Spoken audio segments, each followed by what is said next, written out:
వాస్తవాలు లైవ్ టీవీకి స్వాగతం. నేను సుమలత. జనసురక్ష ఫౌండేషన్ ఆధ్వర్యంలో యువకులతో ఎంఎస్ఎంఈపై అవగాహన సమావేశం.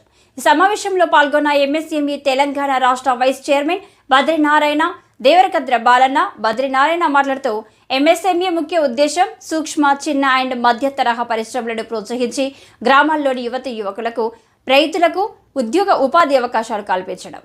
ఎంఎస్ఎంఈ ప్రయోజనాలు భారతదేశ ఆర్థిక వ్యవస్థను రూపొందించడంలో సూక్ష్మ, చిన్న మరియు మధ్య తరహా సంస్థలు కీలక పాత్ర పోషిస్తాయి. కాబట్టి గ్రామీణ ప్రాంతాల్లో చిన్న మరియు మధ్య తరహా పరిశ్రమలు స్థాపించేందుకు ఎంఎస్ఎంఈ ద్వారా రుణాలు సమకూరుస్తూ అన్ని విధాలుగా సహకరిస్తూ మీ వెన్నంటే ఉంటూ ఏ రంగమైనా సరే తయారీ రంగంలో మీరు యజమానులుగా ఉంటూ మరికొందరికి ఉపాధి కల్పించే స్థాయిలో మీరు ఉండాలని బద్రీనారాయణ వివరించారు.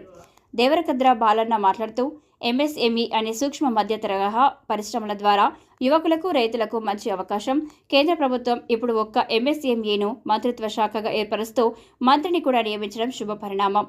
కాబట్టి యువకులు, రైతులు గ్రామాల్లో వ్యవసాయ రంగంలో, పరిశ్రమ రంగాల్లో ఎంఎస్ఎంఈ ద్వారా యువకులకు శిక్షణ ఇస్తూ ఏ రంగంలో అయితే ఆసక్తి ఉంటుందో వాటిపై అవగాహన కల్పిస్తూ పూర్తి సహకారం అందిస్తారు.